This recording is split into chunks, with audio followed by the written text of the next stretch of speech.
예, 오늘 저희가 함께 보실 하나님 말씀 누가복음 21장 5절부터 19절까지 말씀인데요.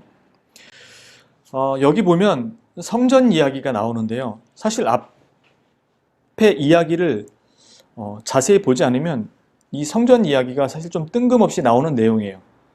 갑자기 이제 예수님께서 성전 밖을 나가실 때 제자들이 성전을 보면서 가리키면서 얘기하는 내용이거든요. 그러니까 굳이 여기 등장하지 않을 수도 있었던 이야기란 뜻이에요. 무슨 말이냐면 제자들이 3년 동안 예수님 따라다니고 또 성전을 왔다 갔다 하고 지금 같은 경우는 이제 마지막 예루살렘 여행이었고 이제 성전에 들어갔다 나오는 길이었기 때문에 다른 내용은 없을 수도 있겠지만 그 많은 일 중에서 이 성경에 이 부분이 들어와 있다라는 것은 사실 지금 보는 것처럼 종말이라는 것 그리고 그들이 맞게 될 성전의 무너짐에 대한 것들이 관련되어 있기 때문에 이제 등장을 하고 있는 것이죠.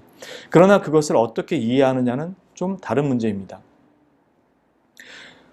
보신 것처럼 이 성전의 등장에 대해서 이야기되는 중요한 내용 중에 하나는 서기관들이 성전 안에서 이미 이 앞에 19장부터 성전에 관련된 서기관들의 내용과 그렇지 않은 사람들의 내용이 계속 등장합니다. 그 중에 가장 대표적인 게 바로 앞에 있던 서기관들이 성전에서 그 직임을 행한다고 하면서 그들이 성전을 대하는 자세 그리고 그들이 성전을 생각하는 의미 이런 것들과 두렙돈 넣었던 그 과부가 성전을 대하는 그리고 성전을 들어가는 의미 이런 것들이 다르다라는 것을 이미 앞에서 우리가 보았듯이 이 뒤에 나오는 성전도 사실 그런 측면에서 무너지게 될 것이라는 것을 이야기하고 있습니다. 그래서 이 전체적인 내용은 사실 종말이라는 것에 키포인트를 두기보다는 물론 종말에 관련된 내용도 있고 일종의 소계시록이라고 할 수도 있는 내용을 담고 있지만 오늘 여기서 보는 내용은 사실 그 부분보다는 다른 부분이 조금 더 강조되고 있다고 볼 수 있을 것입니다. 왜 예수님은 이 아름다운 돌과 헌물로 지어진 성전을 보라고 했을 때 이게 무너질 것이라고 말씀하셨을까? 그건 너무나도 당연한 내용일 수밖에 없다고 생각되는 게 19장 45절에 가면은 나옵니다. 당연하다는 말이 좀 이상하긴 하지만 그 성전이 무너지게 될 것이라고 왜 이렇게 말씀하셨을까라고 했을 때 우리가 보는 것처럼 예수님께서 19장 45절에 성전에 들어가사 장사하는 자들을 내쫓으시며 그들에게 이르시되 기록된 바 내 집은 기도하는 집이 되리라 하였거늘 너희는 강도의 소굴을 만들었도다 하시니라. 이 내용은 저희가 이미 앞에서 설명을 다 드렸기 때문에 이사야에서 인용되었던 말이라는 것도 다 그때 보았습니다. 기도하는 집이라는 것은 단지 가서 기도만 한다는 의미가 아니고 하나님과 이스라엘 백성이 만나는 장소, 소통하는 곳, 관계가 형성되는 곳, 이런 여러 가지 의미를 담고 있는 거죠. 그런데 그 장소를 너희는 강도의 소굴로 만들었다는 것입니다. 누가 강도의 소굴로 만들었을까? 여러분들 아시는 것처럼 서기관들, 이 바리새인들, 사두개인들이 이렇게 만들어 놓은 거죠. 그리고 백성들도 거기에 따라가도록 만들어 버렸고요. 그래서 예수님께서 날마다 성전에서 가르치시게 됩니다. 그러자 백성들이 다 와서 귀를 기울여 들으니 이 서기관들과 바리새인들이 어찌할 방도를 찾지 못했다고 얘기하죠. 그래서 다들 그들이 예수님을 죽이려고 듭니다. 그러면서 이제 예수님께 무슨 권위로 이런 일을 하느냐라는 말을 하죠. 즉, 이 성전에서 예수님께서 행하시는 것과 서기관들이 행하는 것은 분명하게 대조가 되고 있고 이들이 하는 행위들은 다 악하고 그들의 배를 불리는 일들인 것을 우리가 보게 되죠. 그래서 성전에서 서기관들이 했던 행위들은 해서는 안 되는 행위였고 옳지 않은 행위였고 자신의 유익과 자신의 배를 위해서 했던 악한 행위들이었습니다.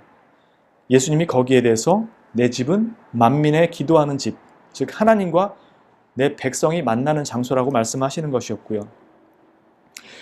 이게 어떤 의미인가 조금 더 상세하게 보기 위해서 우리 역대하로 가볼게요. 역대하 6장 가보겠습니다. 구약성경 663페이지입니다. 역대하 6장 661페이지, 2페이지 정도 되겠네요. 역대하 6장 12절부터 상당히 깁니다. 42절까지 제가 봉독하도록 하겠습니다. 잘 눈으로 따라오시기 바랍니다. 지금 솔로몬이 성전을 이제 세우고 기도하는 것입니다. 봉헌하면서 기도하는 것입니다. 솔로몬이 여호와의 제단 앞에서 이스라엘의 모든 회중과 마주서서 그의 손을 펴니라. 솔로몬이 일찍이 노스로 대를 만들었으니 길이가 5규빗이요 너비가 5규빗이요 높이가 3규빗이라. 뜰 가운데 두었더니 그가 그 위에 서서 이스라엘의 모든 회중 앞에서 무릎을 꿇고 하늘을 향하여 손을 펴고 이르되 이스라엘의 하나님 여호와여 천지의 주와 같은 신이 없나이다. 주께서는 온 마음으로 주의 앞에서 행하는 주의 종들에게 언약을 지키시고 은혜를 베푸시나이다. 주께서 주의 종 내 아버지 다윗에게 허락하신 말씀을 지키시되 주의 입으로 말씀하신 것을 손으로 이루심이 오늘과 같으니이다. 이스라엘의 하나님 여호와여 주께서 주의 종 내 아버지 다윗에게 말씀하시기를 내 자손이 그들의 행위를 삼가서 네가 내 앞에서 행한 것 같이 내 율법대로 행하기만 하면 네게로부터 나서 이스라엘 왕위에 앉을 사람이 내 앞에서 끊어지지 아니하리라 하셨사오니 이제 다윗을 위하여 그 허락하신 말씀을 지키시옵소서. 그런즉 이스라엘 하나님 여호와여 원하건대 주는 주의 종 다윗에게 하신 말씀이 확실하게 하옵소서. 하나님이 참으로 사람과 함께 땅에 계시리이까 보소서 하늘과 하늘들의 하늘이라도 주를 용납하지 못하겠거든 하물며 내가 건축한 이 성전이오리이까. 그러나 나의 하나님 여호와여 주의 종의 기도와 간구를 돌아보시며 주의 종이 주 앞에서 부르짖는 것과 비는 기도를 들으시옵소서. 주께서 전에 말씀하시기를 내 이름을 거기에 두리라 하신 곳 이 성전을 향하여 주의 눈이 주야로 보시오며 종이 이곳을 향하여 비는 기도를 들으시옵소서. 주의 종과 주의 백성 이스라엘이 이곳을 향하여 기도할 때 주는 그 간구함을 들으시되 주께서 계신 곳 하늘에서 들으시고 들으시사 사하여 주옵소서. 만일 어떤 사람이 그의 이웃에게 범죄함으로 맹세시킴을 받고 그가 와서 이 성전에 있는 주의 제단 앞에서 맹세하거든 주는 하늘에서 들으시고 행하시되 주의 종들을 심판하사 악한 자의 죄를 정하여 그의 행위대로 그의 머리에 돌리시고 공의로운 자를 의롭다 하사 그 의로운 대로 갚으시옵소서.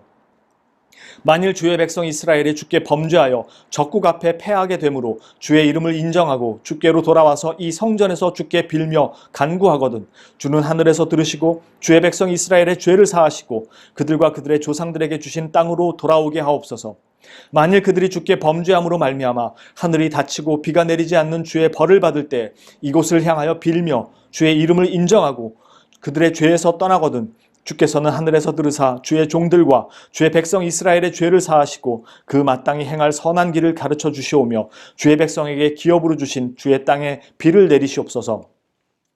만일 이 땅에 기근이나 전염병이 있거나 곡식이 시들거나 깐부기가 나거나 메뚜기나 황충이 나거나 적국이 와서 성읍들을 에워싸거나 무슨 재앙이나 무슨 질병이 있거나를 막론하고 한 사람이나 혹 주의 온 백성 이스라엘이 다 각각 자기의 마음에 재앙과 고통을 깨닫고 이 성전을 향하여 손을 펴고 무슨 기도나 무슨 간구를 하거든 주는 계신 곳 하늘에서 들으시며 사유하시되 각 사람의 마음을 아시오니 그의 모든 행위대로 갚으시옵소서. 주만 홀로 사람의 마음을 아심이니이다. 그리하시면 그들이 주께서 우리 조상들에게 주신 땅에서 사는 동안에 항상 주를 경외하며 주의 길로 걸어가리이다. 주의 백성 이스라엘에게 속하지 않은 이방인에게 대하여도 그들이 주의 큰 이름과 능한 손과 펴신 팔을 위하여 먼 지방에서 와서 이 성전을 향하여 기도하거든 주는 계신 곳 하늘에서 들으시고 모든 이방인이 주께 부르짖는 대로 이루사 땅의 만민이 주의 이름을 알고 주의 백성 이스라엘처럼 경외하게 하시오며 또 내가 이 건축한 이 성전을 주의 이름으로 일컫는 줄을 알게 하옵소서. 주의 백성이 그 적국과 더불어 싸우고자 하여 주께서 보내신 길로 나아갈 때 그들이 주께서 택하신 이 성과 내가 주의 이름을 위하여 건축한 성전 있는 쪽을 향하여 주께 기도하거든 주는 하늘에서 그들의 기도와 간구를 들으시고 그들의 일을 돌보시옵소서. 주께 범죄하지 아니하는 사람이 없사오니 그들이 주께 범죄함으로 주께서 그들에게 진노하사 그들을 적국에게 넘기심에 적국이 그들을 사로잡아 땅의 원근을 막론하고 끌고 간 후에 그들이 사로잡혀간 땅에서 스스로 깨닫고 그들을 사로잡은 자들의 땅에서 돌이켜 주께 간구하기를 우리가 범죄하여 패역을 행하며 악을 행하였나이다 하며 자기들을 사로잡아간 적국의 땅에서 온 마음과 온 뜻으로 주께 돌아와서 주께서 그들의 조상들에게 주신 땅과 주께서 택하신 성과 내가 주의 이름을 위하여 건축한 성전이 있는 쪽을 향하여 기도하거든 주는 계신 곳 하늘에서 그들의 기도와 간구를 들으시고 그들의 일로 돌보시오며 주께 범죄한 주의 백성을 용서하시옵소서. 나의 하나님이여, 이제 이곳에서 하는 기도에 눈을 드시고 귀를 기울이소서. 여호와 하나님이여, 일어나 들어가사 주의 능력의 궤와 함께 주의 평안한 처소에 계시옵소서. 여호와 하나님이여, 원하옵건대 주의 제사장들에게 구원을 입게 하시고 또 주의 성도들에게 은혜를 기뻐하게 하옵소서.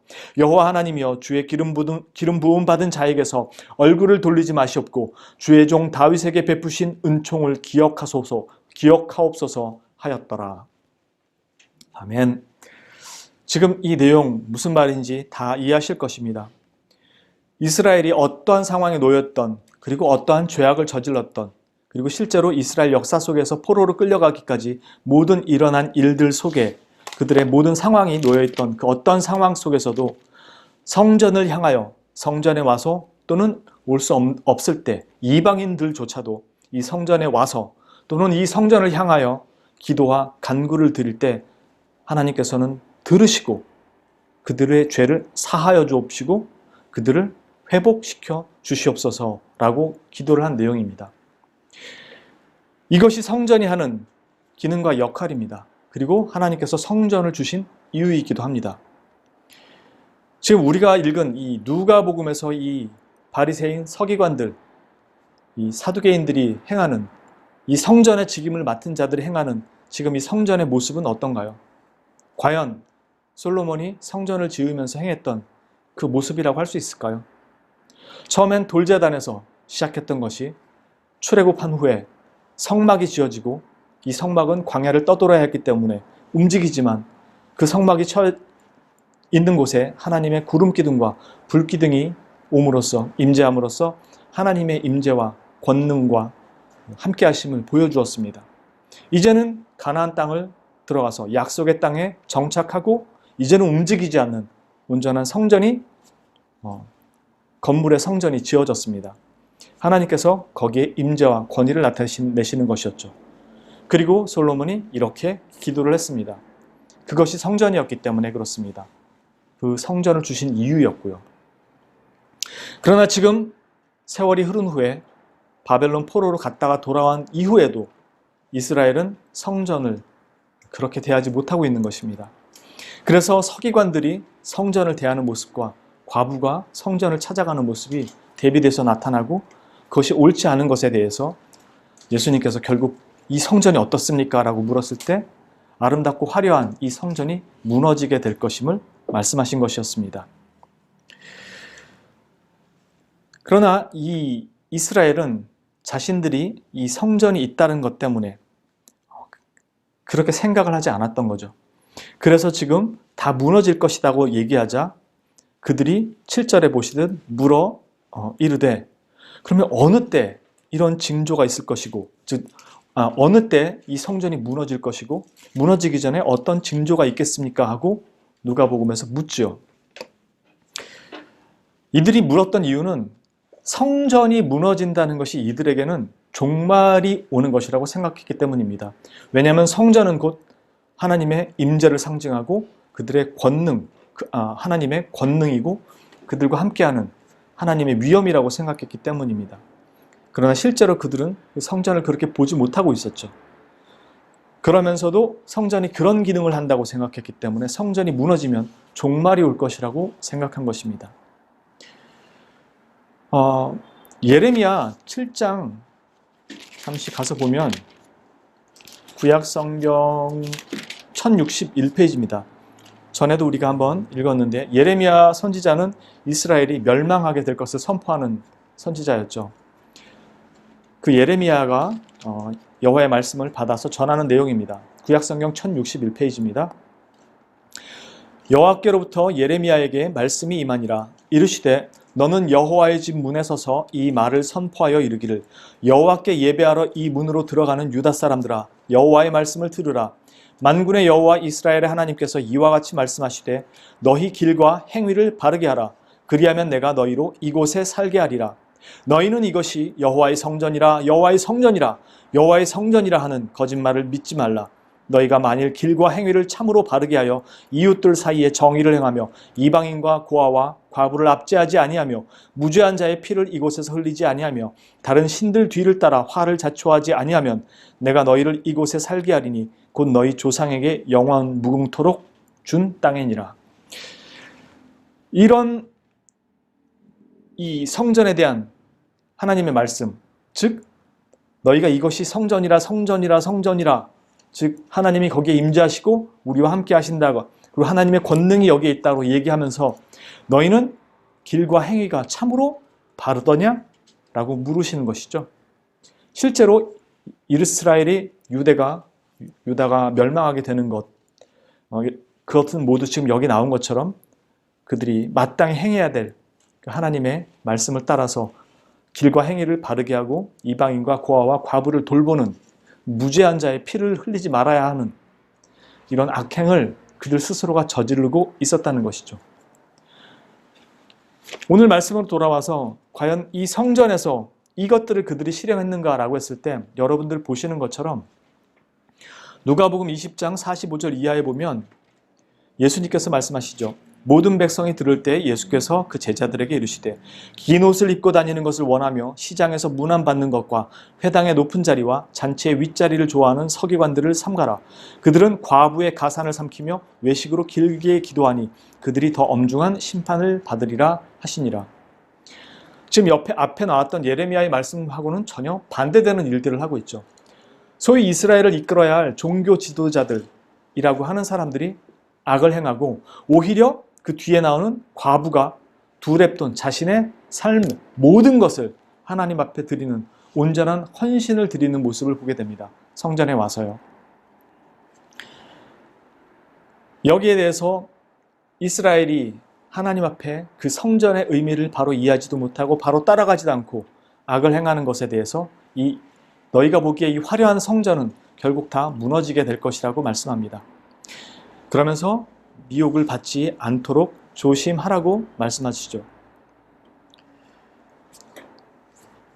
이 미혹을 받지 말라고 조심하라고 말씀하시기 이전에 왜 이 성전이 다 무너질 것이다 라고 말씀하셨는가 라고 했을 때 너희들이 악을 행하고 잘못했으니까 너희한테는 이런 성전 필요 없다, 다 무너질 것이다 라고 말씀하신 것이 아니고 그들의 악행에 대한 것도 있지만 이 성전이 무너진다라는 것은 이 성전이 그 기능을 온전히 하지 못하는 것, 즉 이 성전이 가르치는 예표로서의 역할을 했었을 뿐이고 실제로 이 성전이 가리키는 예수 그리스도가 참 성전이 되시기 때문에 이 성전이 무너지고 그 성전이 세워지게 될 것을 말씀하시려고 하신 것입니다. 요한복음 2장 19절부터 22절 여러분들이 잘 아시는 내용이죠. 예수께서 대답하여 이르시되 제자들이 이 성전이 46년 동안 지어지는 아주 화려한 성전이라는 이야기를 했을 때 예수님께서 대답하여 이르시되 너희가 이 성전을 헐라 내가 사흘 동안에 일으키리라. 유대인들이 이르되 이 성전은 46년 동안에 지었거늘 네가 3일 동안에 일으키겠느냐 하더라. 그러나 예수는 성전된 자기 육체를 가리켜 말씀하신 것이라. 죽은 자 가운데서 살아나신 후에야 제자들이 이 말씀하신 것을 기억하고 성경과 예수께서 하신 말씀을 믿었더라. 즉 이 예수님을 예표하는 그러나 그 기능을 온전히 수행할 수 없었던 건물인 이 성전은 다 무너지고 참 성전 되시는 예수 그리스도께서 다시 온전한 성전으로 그들에게 주어지게 될 것임을 말씀하는 내용입니다. 물론 이 당시 사람들은 이것을 모르죠. 이 부분을 조금 더 우리가 이해하기 위해서 히브리서로 가보겠습니다. 히브리서 9장입니다.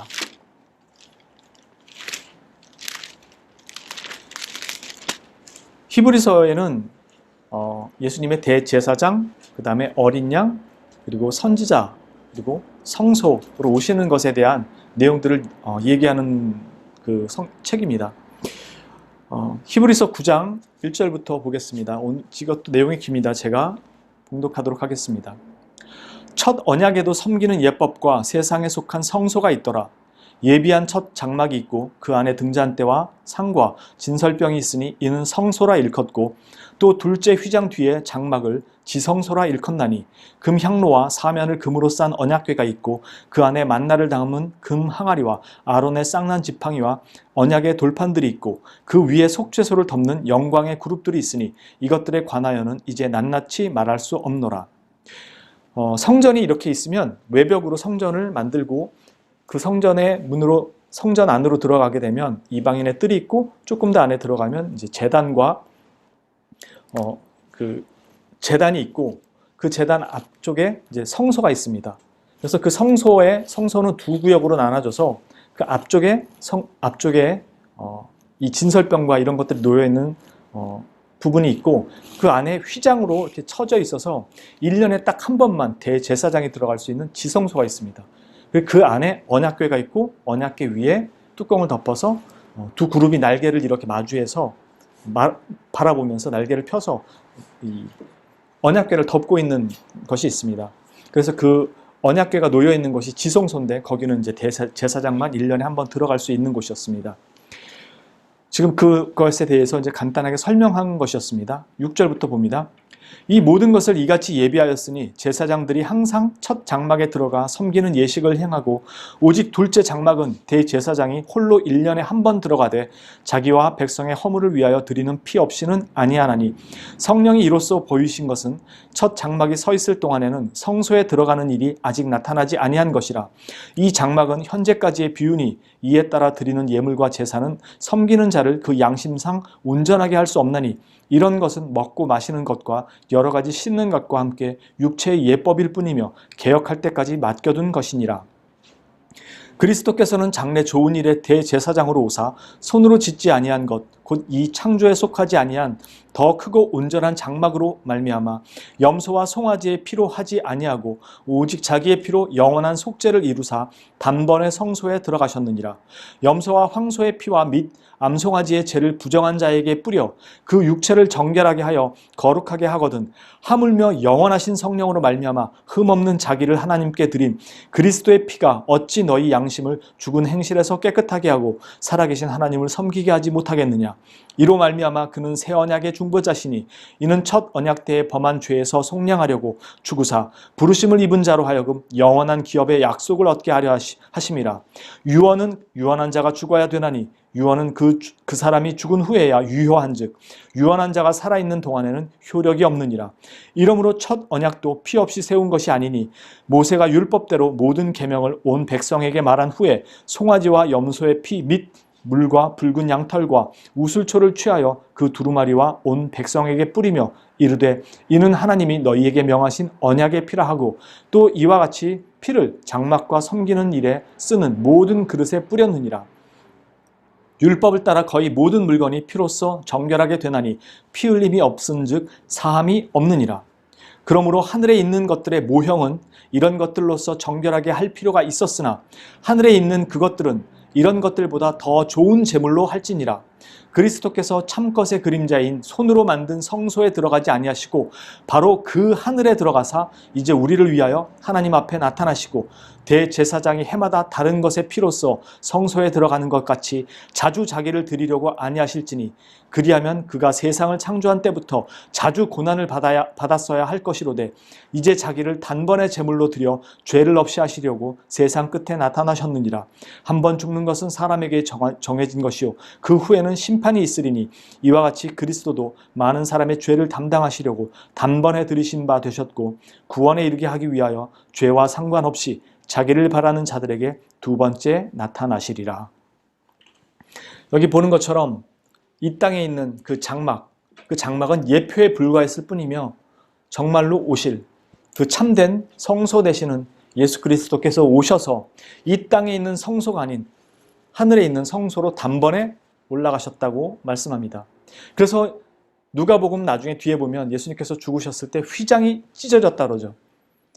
이 휘장은 1년에 한 번 대제사장만 열고 들어갈 수 있는 것이었는데 이 휘장이 찢어졌다는 것은 누구든지 이제 여기를 들어갈 수 있게 되었다는 것이고 그렇게 들어갈 수 있게 되었던 것은 바로 예수 그리스도의 죽으심으로 말미암아 단번에 드린 그 피로 말미암아 누구든지 염소나 소나 양의 피가 아닌 예수 그리스도의 피로 그 언약궤에 있는 하나님 앞에 단번에 나갈 수 있게 되었다는 것입니다.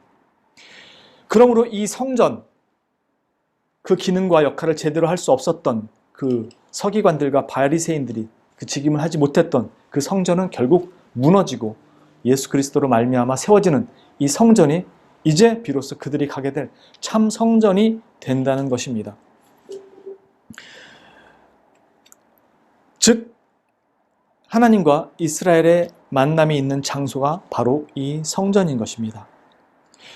조금 더 히브리서 계속해서 읽도록 하겠습니다. 10장입니다. 율법은 장차 올 좋은 일의 그림자일 뿐이요 참 형상이 아니므로 해마다 늘 드리는 것 같은 제사로는 나오는 자들을 언제나 온전하게 할 수 없느니라. 그렇지 아니하면 섬기는 자들이 단번에 정결하게 되어 다시 죄를 깨닫는 일이 없으리니 어찌 제사 드리는 일을 그치지 아니하였으리요. 그러나 이 제사들에는 해마다 죄를 기억하게 하는 것이 있나니 이는 황소와 염소의 피가 능히 죄를 없이 하지 못함이라. 그러므로 주께서 세상에 임하실 때 이르시되 하나님이 제사와 예물을 원하지 아니하시고 오직 나를 위하여 한 몸을 예비하셨도다. 번제와 속죄제는 기뻐하지 아니하시나니 이에 내가 말하기를 하나님이여 보시옵소서 두루마리 책에 나를 가리켜 기록된 것과 같이 하나님의 뜻을 행하러 왔나이다 하셨느니라. 위에 말씀하시기를 주께서는 제사와 예물과 번제와 속죄제는 원하지도 아니하고 기뻐하지도 아니하신다 하셨고 이는 다 율법을 따라 드리는 것이라. 그 후에 말씀하시기를 보시옵소서 내가 하나님의 뜻을 행하러 왔나이다 하셨으니 그 첫째 것을 폐하심은 둘째 것을 세우려 하심이라. 이 뜻을 따라 예수 그리스도의 몸을 단번에 들이심으로 말미암아 우리가 거룩함을 얻었노라. 제사장마다 매일 서서 섬기며 자주 같은 제사를 드리되 이 제사는 언제나 죄를 없게 하지 못하거니와 오직 그리스도는 죄를 위하여 한 영원한 제사를 드리시고 하나님 우편에 앉으사 그 후에 자기 원수들을 자기 발등상이 되게 하실 때까지 기다리시나니 그가 거룩하게 된 자들을 한 번의 제사로 영원히 온전하게 하셨느니라. 또한 성령이 우리에게 증언하시되 주께서 이르시되 그날 후로는 그들과 맺을 언약이 이것이라 하시고 내 법을 그들의 마음에 두고 그들의 생각에 기록하리라 하신 후에 또 그들의 죄와 그들의 불법을 내가 다시 기억하지 아니하리라 하셨으니 이것들을 사하셨은즉 다시 죄를 위하여 제사 드릴 것이 없느니라. 아멘. 예수 그리스도께서 오신 이 성전은 이 땅에 지어졌던 그 성전과 전혀 그 의미가 다르죠. 매번 드려야 했던 그런 성전이 아닌 단번에 드리신 것으로 말미암아 이제는 하나님께서 예수 그리스도를 통해 참된 성전 되시는 예수 그리스도를 통해 하나님 앞에 나오는 자들에게 다시는 그 죄를 묻지 않겠다는 것입니다. 그러므로 이 잘못된 그 성전 직임을 행하고 있던 그들의 악행과 그로 말미암은 이 성전은 무너지고 참된 성전으로 세워진 예수 그리스도로 말미암아 하나님 앞에 그들이 나올 수 있도록 하신 것이었습니다. 즉 참으로 이스라엘과 참으로 하나님이 만나는 장소가 성전 예수 그리스도 안에서 이루어지는 것입니다. 예수 그리스도 안에서만 비로소 그게 이루어지는 것이죠. 그래서 우리가 예수 그리스도로 말미암아 믿고 나아갈 때 우리의 모든 죄가 사함을 받고 하나님 앞에 우리가 의롭다함을 얻게 되는 것입니다. 이 성전이 몇 번이나 파괴되고 재건되고 파괴되고 재건되고 지금 여기에 보시는 것처럼 현란하게 지어졌습니다. 그러나 그것을 올바로 그 기능을 하지 못하도록 한 것이 바로 이 종교 지도자들이었죠. 이 만민의 기도하는 집, 하나님과 만나는 장소를 강도의 소굴로 만들어 놓고 그곳이 하나님의 집이라고 했던 것입니다. 그래서 예수님은 이 성전이 무너질 것이라고 얘기하셨지만 이 성전이 무너지는 것이 종말이라고 생각했던 그들에게 이것이 종말이 아니라 시작이라고 얘기하시는 것입니다. 너희가 미혹을 받을지라도 많은 사람들이 내 이름으로 와서 내가 그라하고 얘기하겠지만 따라가지 마라. 왜냐하면 그들은 그것이 종말이라 생각하고 그들을 따를 것이라고 예수님께서 말씀하시는 것입니다. 그러나 그건 종말이 아니다. 그러니 내 이름으로 왔다고 하는 그들을 따라가지 마라. 난리와 난리의 소문을 듣겠지만 두려워하지 마라. 이 일이 먼저 있어야 하되 그 끝이 아니라, 즉 이 일이 있겠지만 그것이 끝이 아니다. 그건 시작일 뿐이다. 그러니 거기에 미혹되지 말라고 하는 것입니다. 이 1차적으로 이 예루살렘 성전은 70년, AD 70년에 로마의 티투스라는 장군에 의해서 완전히 무너집니다. 그러나 예수님께서 이 뒤에 10절 이하에 나오는 말씀을 통해서 이중적으로 이 성경의 복합성이라 그러는데 계시의 복합성으로 인해서 지금 앞에 일어날 일들과 종말에 일어날 일들이 겹쳐서 설명이 되고 있기 때문에 좀 이중적인 의미를 갖습니다. 그래서 예루살렘 성전은 실제로 AD 70년 예수님이 부활 승천하신 후에 한 약 40년, 37년 정도 후에 무너집니다. 그러나 동시에 예수님은 종말에 대해서도 여기에 이중적으로 표현을 해 놓으셨어요. 그래서 그것은 시작일 뿐이지 그 자체가 종말이 아니다라고 분명히 말씀하시면서 거기에 끌려가지 말라고 하십니다. 왜냐하면 예수 그리스도께서 참 성전이 되시고 그로 말미암는 구원이 시작이 되기 때문입니다. 그래서 이어지는 내용은 민족이 민족을, 나라가 나라를 대적해서 일어나고 기근과 전염병이 일어나고 하겠지만 그게 종말의 시작이 그게 종말이 아니라는 것입니다. 우리가 흔히들 사람들이 많이 얘기하죠. 막 오늘날과 지금과 같은 하나님을 대적하는 일들이 점점 많아지고 전염병도 생기고 또 곳곳에 지진과 기근이 있고 뭐 악한 일들이 많이 일어나니까 사람들이 말세지말, 즉 종말, 진짜 끝이 왔다 세상에, 종말의 종말, 그 정말 끝이 왔다 라고 얘기하는데 전혀 아닙니다. 지금 여기 말씀하신 것처럼 예수님이 하신 얘기는 그거예요. 시작일 뿐이라는 것입니다. 세상의 끝이 아니에요. 종말이 아니에요. 시작일 뿐입니다. 그러니까 너희는 거기에 휩쓸리지 말고 너희의 신앙을 그냥 굳건히 지켜가라고 얘기하시는 것입니다. 내 이름으로 왔다고 얘기하는 자들이나 세상의 끝이 왔다고 난리 피우는 그들의 휩쓸려가지 말라는 것입니다. 여기 뭐라고 말씀하시냐면 이 모든 일 전에, 즉 곳곳에 지진, 기근, 전염병, 또 무서운 일과 하늘로부터 큰 징조들이 있을 거라는, 즉 우주적 대환난이 있을 거라는 말씀입니다.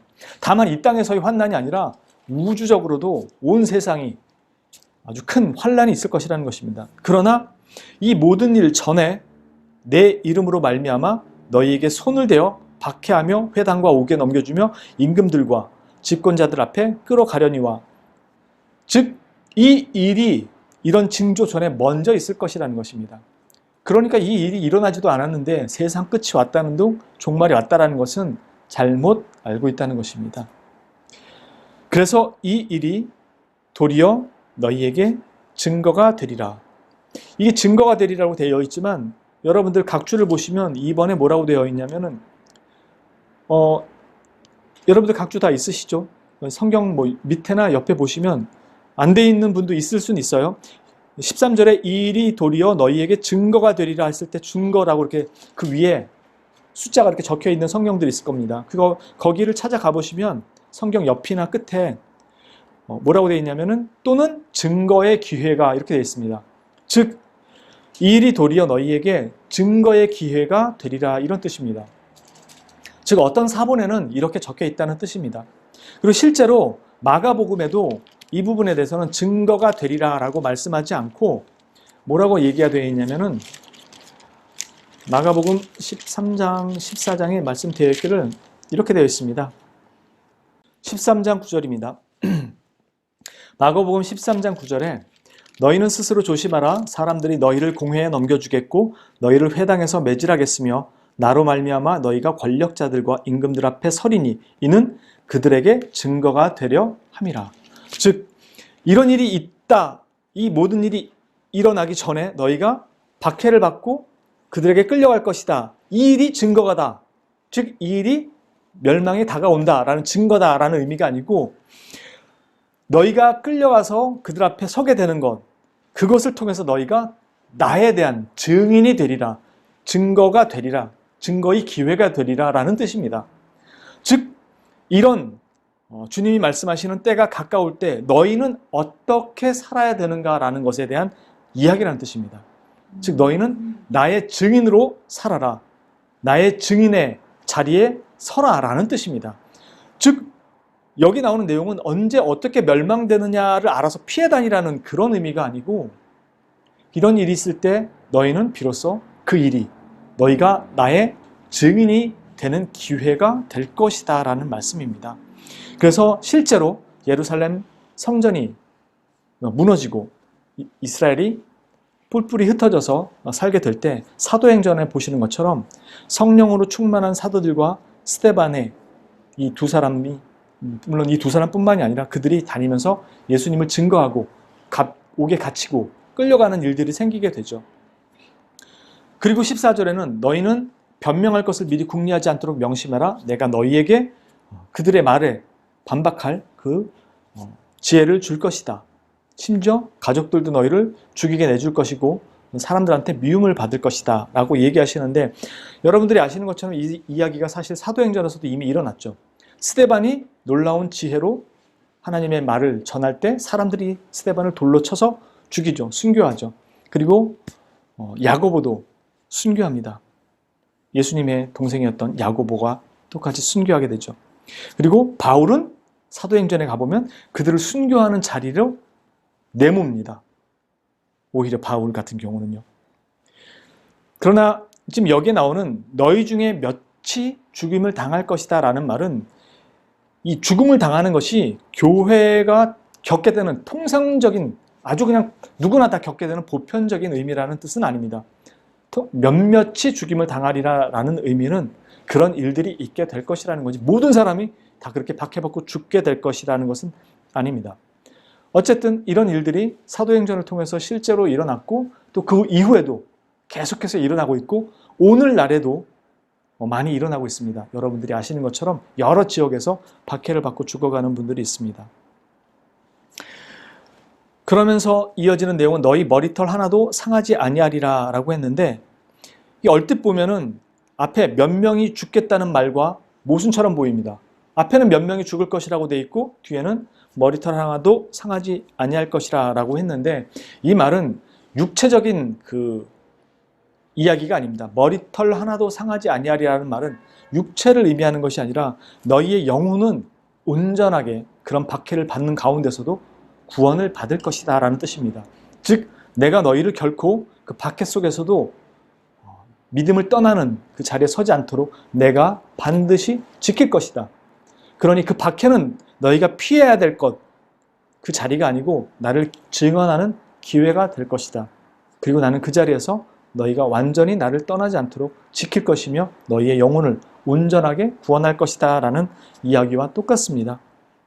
그래서 그 뒤에 나오는 너희의 인내로 너희 영혼을 얻으리라 라는 이 말은 끝까지 인내하는 사람만 내가 구원해 내겠다 라는 말이 아니고요. 성경에서 인내를 표현할 때 보통 쓰는 이 인내의 의미는 반드시 소망이라는 것과 결부돼서 나옵니다. 그러니까 소망이 없는 인내를 논하지를 않아요. 세상에서는 소망이 없는 인내를 얘기할 수 있을지 몰라도 성경은 단 한 군데도 소망이 없는 인내를 얘기하지 않습니다. 무슨 말이냐면은 앞에 너희 머리털 하나도 상하지 아니하리라, 이 말은 내가 너희 영혼을 반드시 구원해 낼 것이다 라는 이야기에 대한 해답으로 주어진 거예요. 즉 그들의 영적 안전이 어떻게 보장되는가에 대한 말씀입니다. 풀어서 얘기하자면 인내의 결과로 영혼을 얻는 것이 아니라 소망을 가진 자들이기 때문에 그 자리를 인내하며 견딜 수 있게 된다는 것이죠. 그러니까 이 소망은 자신이 붙들고 있는 확신이나 신념이 아니라 하나님께서 주신 확신과 신념인 것입니다. 아까 우리가 히브리서에서 읽었던 것처럼 우리의 대속제물로 오셔서 우리를 하늘나라로, 하나님 나라로 인도하시는 그분의 약속의 신실성, 그리고 그분이 우리를 위해서 그 일을 이루시겠다라는 그 하나님의 약속에 이 구원이 담겨 있다는 것이죠. 그러니까 우리가 고난과 고통을 받는 가운데서도 제자들의 생명, 하나님의 백성의 생명을 어떻게 지키시는가라고 했을 때 우리를 대속물로 주신 예수 그리스도로 말미암아 그분께서 우리를 하나님께로 인도하시겠다는 것입니다. 그러니까 우리의 믿음은 연약하고 넘어지고 쓰러지지만 그것이 우리에게 확실히 약속으로 보증되었다는 것을 성령으로 인치셨기 때문에 실제로 성령이 함께하는 자에게는 이 믿음이 확고하게 자리 잡게 된다는 것이죠. 두렵고 떨리지 않는다는 말이 아닙니다. 죽음 앞에서는 두렵고 떨릴 수 있어요. 그 고통을 두려워할 수는 있어요. 그러나 하나님을, 주 예수 그리스도를 배반하는 믿음에서 이탈할 수가 없다는 것입니다. 왜냐하면 그것이 분명하기 때문에, 성령으로 인침을 받았기 때문에 우리 안에는 우리의 확신이나 우리의 신념이 아니고 하나님께서 주신 믿음의 확신과 신념이 성령으로 보증되어 있고 인쳐졌기 때문에 죽음 앞에서 때때로 두려울 수 있을지 몰라도 주님을 배반하는 자리에 가지 않는다는 것입니다. 왜냐하면 그 하늘나라에 대한 소망이 확실하게 새겨져 있기 때문에. 그래서 우리는 그것을 인내로 견딜 수 있게 된다는 것입니다. 그래서 인내하는 자만 그 영혼을 얻게 될 것이라는 것이 아니라 너희는 이 인내를 통해서 너희 영혼이 온전하게 구원을 받게 될 것이라는 말씀인 것입니다. 즉 그들의 믿음이 참된 것임은 이 인내를 통해서 그들이 참된 소망을 가지고 있는가를 통해서 인내로 드러나게 될 것이라는 말씀입니다. 예수 그리스도 안에서 가지게 된 산 소망이 그들을 인내의 자리를 지킬 수 있도록 한다는 것입니다. 그리고 이 소망의 인내가 가능한 것은 아까도 말씀드린 것처럼 예수님께서 그들의 심령에 성령을 통해 산 소망을 주셨기 때문입니다. 자살 같은 경우에는 인내가 부족해서 자살하는 것이 아니라 소망과 희망이 없기 때문에 자살하는 것입니다. 절망적이기 때문에 주변에서 아무리 도와줘도 소망과 희망이 보이지 않으면 무너지기 때문에 그렇습니다. 절망과 좌절은 그 다음이 없기 때문에 무너지는 것입니다. 그러나 소망을 분명히 가진 자는 어떠한 자리에 서더라도 그 소망 때문에 이겨내고 견뎌낼 수 있는 것입니다. 성경은 그 인내를 말씀하고 있는 것입니다. 복음은 사람들이 기대하던 메시아가 그들이 이룰 수 없는 것을 이루셨다는 선포입니다. 메시아는 그들 스스로가 교육과 훈련을 통해서 그들 중에서 양성해서 만들어낼 수 있는 존재가 아닙니다. 메시아는 그렇게 만들어질 수가 없습니다. 죄인들이 준비할 수 있는 존재가 아니라는 뜻입니다. 오직 하나님께서 친히 준비하셔야 하는 분입니다. 아브라함이 모리아 산에서 그 아들 이삭을 바치려 할 때 하나님께서 그의 손을 멈추게 하시고 숲에 뿔이 걸린 양을 미리 준비해 두신 것처럼 하나님께서 준비해 주셔야만 가능한 분이 메시아입니다. 구원은 그렇게 하나님의 손에서부터 시작되었고 그분의 손에서 완성이 되었습니다. 이게 복음입니다. 우리가 만들거나 조건에 맞는 그 무엇을 구비해서 얻는 게 아닙니다. 다 은혜로 선물로 받게 되는 것입니다. 모세가 죽기 전에 시내산 느보산에 서서 모압을 바라보면서 그들에게 마지막 당부를 하죠. 여호수아가 가나안 땅에 들어가서 점령을 한 다음에 죽기 전에 나와 내 집은 여호와를 섬길 것인데 너희는 어찌할 거냐 결단해라. 마지막 당부를 합니다. 그 길을 떠날 때 어떻게 될 것인지에 대한 말씀을 하죠. 지금 여기 보는 것처럼 다윗도 그 아들에게 그렇게 당부를 했었고 이제 예수님도 이 사람들 앞에서 그날에 너희가 어떻게 해야 될 것인지를 당부하시는 것입니다. 우리 믿는 자들에게 말이죠. 인내로 너희 영혼을 얻을 것이라는 말은 소망과 희망이 모두 끊겼던 자리에서 하나님께서 이 일을, 즉 메시아라고 생각했던 그분마저도 죽어서 소망과 희망마저도 다 끊겼다고 생각하는 그 자리에서 하나님께서 그분을 부활시키심으로 말미암아 하나님께서 이 구원의 일을 성취하셨음을 믿음으로 보는 자들이 가지도록 한 것입니다. 그것이 바로 복음이 준 것이고 믿음과 소망입니다. 그 소망과 희망이 자신 안에 있는 것이 아니라 하나님께서 이루신 것이라는 것을 확신하고 믿고 바라보면서 기대하는 자들이 가지도록 한 것입니다. 이것이 성경이 말하는 인내입니다. 오늘 본문은 계시록의 한 축과 같습니다. 어떤 면에서 이 의미를 본다면 지금 보신 것처럼 역설적인 의미도 담겨 있습니다. 세상의 지혜는 우리 보러 그리스도를 포기하라고 자꾸 요구합니다. 그러면 살게 될 것이라고요. 그것이 아닌 실제로 살아갈 수 있는 돈과 권력과 여러 가지 다른 것들을 선택하라고 자꾸 요구합니다. 그러나 실제로 우리가 영원한 생명을 얻게 되는 것은 그리스도에 대한 신앙 고백을 견고하게 유지하는 것입니다. 그러므로 그는 육체의 고통 가운데 있을지라도 그의 영혼은 온전한 생명으로 인도함을 받는 가장 확실한 길에 서게 되는 것입니다. 그래서 이 이야기 끝에 20절부터 예루살렘의 환난을 얘기하고 28절에 말씀하시기를 이런 일이 되기를 시작하거든 일어나 머리를 들라 너희 속량이 가까웠느니라 라고 말씀합니다. 심판이라고 말씀 안 하시고 너희 속량이 가까웠느니라 라고 말씀합니다. 즉 믿는 자들을 향해서 심판이 아닌 그것은 너희를 속량하는 시작이다 라고 말씀하시는 것입니다. 우리에겐 진짜 소망과 희망과 기쁨의 메시지인 거죠. 그렇게 계시록의 결말은 바로 속량, 즉 소망의 성취의 완성을 의미합니다. 두려움과 걱정, 불안이 아니라 성도들에게는 그 소망이 완성되었음을 의미하는 기쁜 메시지죠. 그래서 계시록은 두려움이나 공포가 아니라 지금처럼 우리에겐 기쁨이고 소망의 메시지가 되는 것입니다.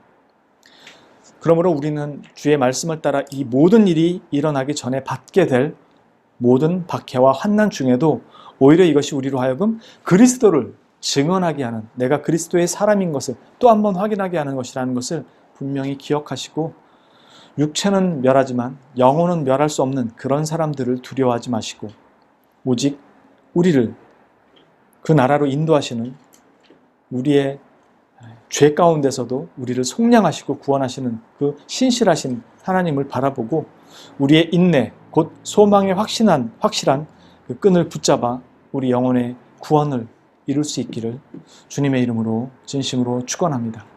기도합니다. 거룩하신 주님, 감사합니다. 우리가 세상의 그 끝날에 어찌 될 것에 대한 궁금함과 걱정과 불안으로 지내기보다 우리에게 놓여있는 이 현실을 성실히 충실히 살며 우리가 놓여있는 모든 자리에서 우리 주 예수 그리스도를 증언하는 자로 살아가도록 부름받았음을 늘 기억하게 하시고, 어떤 상황 속에서도 내가 하나님의 백성이며 주 예수 그리스도의 제자이며 그분을 왕으로 섬기고 사는 그분의 백성인 것을 기억하고 하나님의 신실하심을 의지하고 믿고 어떠한 고통과 상황 속에서도 우리는 주님 나라에 들어가는 백성이라는 것을 믿어 의심치 않게 하셔서 하나님의 모든 인도와 또 그날에 우리에게 이루어지는 모든 것들에 대해서 두려움과 의심 없이 성큼성큼 한 발 내디디며 우리가 하나님의 백성인 것을 기억하며 살아가는 그런 하루하루가 될 수 있도록 지켜주시고 인도하여 주시옵소서. 늘 함께 하시며 우리를 돌보시는 우리의 유일한 인도자여 구속주 되시는 구주 예수 그리스도의 이름으로 감사드리며 기도합니다. 아멘.